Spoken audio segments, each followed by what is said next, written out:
नमस्कार बच्चों, मैं सुभाषा तिवारी ऑनलाइन क्लास में आप सभी का स्वागत करती हूँ।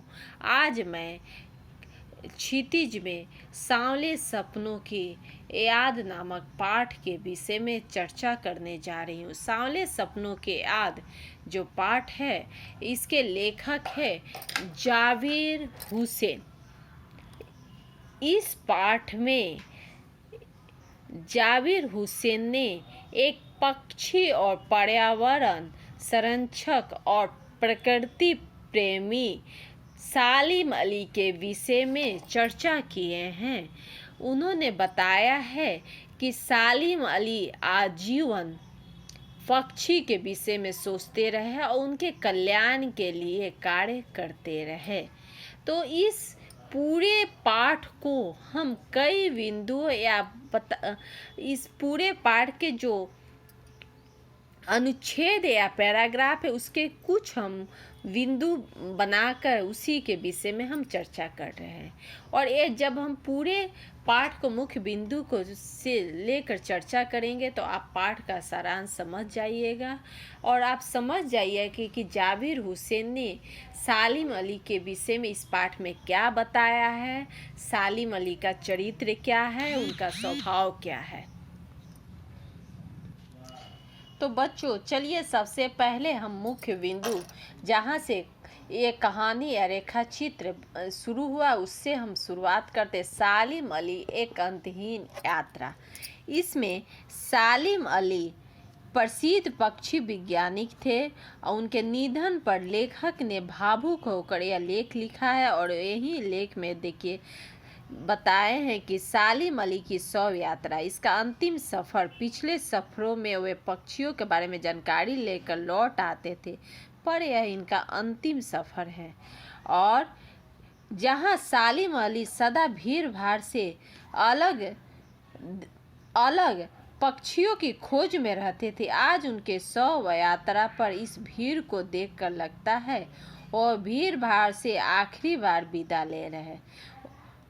यानी इस शव यात्रा में सालिम अली के जो भीड़ भाड़ से दूर रहता है, लेकिन आज यह शव यात्रा में हजारों लोगों शामिल है। और ये शव यात्रा से लग रहा है कि पिछले सफ़र में पक्षियों की जानकारी लौट आने पर आज वो पक्षी के प्रकृति में विलीन हो जाएंगे, यानी उसी में समा जाएंगे। दूसरा देखिए, पक्षी प्रेमी।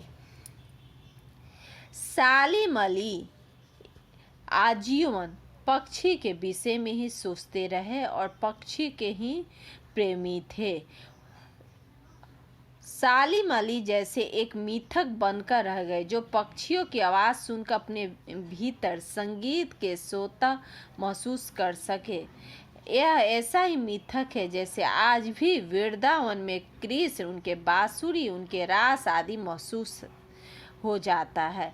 यानी सालिम अली को जब ऐसा मिथक है, यानी सालिम अली को हम याद करेंगे तो पक्षी को याद करेंगे, और जब पक्षी को याद करेंगे तो सालिम अली याद आ जाए। ठीक उसी तरह जैसे कृष्ण को जब हम याद करते हैं तो वृंदावन याद आ जाता है, और जब वृंदावन को याद करते हैं तो कृष्ण याद आ जाते हैं। तीसरा देखिए, सांवले सपनों का महत्व। इस में सालिम ने बताया है कि उनका महत्व था कि वो प्रकृति को बचाना चाहते थे, पक्षी को बचाना चाहते थे।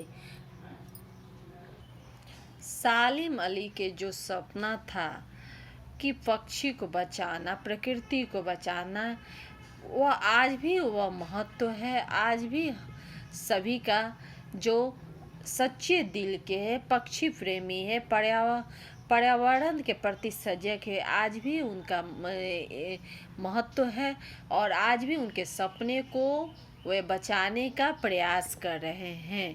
उसके बाद आ रहा है बच्चों सालिम अली का व्यक्तित्व। सालिम अली का व्यक्तित्व में देखिए कैसे सालिम अली देखने में है और कैसा उनका व्यक्तित्व है। चलिए बच्चों, सालिम अली कमज़ोर शरीर के व्यक्ति थे। 100 साल के होने के थे।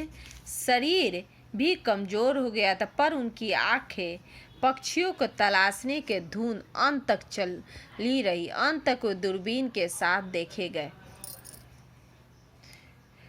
कभी कभी बिना दूरबीन के भी अपनी नज़रों के जादू से प्रकृति के प्रभाव में लाते थे। उनके लिए प्रकृति में हर तरह हंसती खेलती दुनिया फैली हुई थी। यानी सालिम अली शरीर से तो कमज़ोर हो गए थे, रोगी हो गए थे, क्योंकि उन्हें कैंसर का रोग हो गया था, लेकिन उनकी आंखें आज भी दूरबीन के तरह अंत समय तक दूरबीन के तरफ पक्षी को खोजती रही है, उनके विषय में जानकारी हासिल करते रहे। सालिम अली का प्रधानमंत्री से भेंट। केरल की साइलेंट वैली को बचाने के लिए जन्म से उन्होंने तत्कालीन प्रधानमंत्री चौधरी चरण सिंह के सामने जो चित्र खींचा, उससे उनकी आंखें भी नम हो गई। यानी वो कैसा चित्र खींचे होंगे, लेखक यह बताना चाह रहा है कि चौधरी चरण सिंह भी आंखें नम हो गई। चलिए आगे उनका पढ़ते हम। लॉरेंस का संस्मरण। सालिम अली ने अपनी आत्मकथा का नाम फॉल ऑफ स्प्रो अंग्रेजी के कवि के लॉरेंस की मृत्यु के बाद उनकी पत्नी से कहा गया कि अपने पति के, जब वो आत्मकथा है सालिम अली का, उस आत्मकथा का फॉल ऑफ स्प्रो नाम है, लेकिन जब उसे देखा जाता है तो लेखक को D.H. लॉरेंस याद आ जाते हैं, क्योंकि D.H. लॉरेंस भी जो थे वह भी पक्षी प्रेमी थे, पर्यावरण के प्रति सजग रहते थे।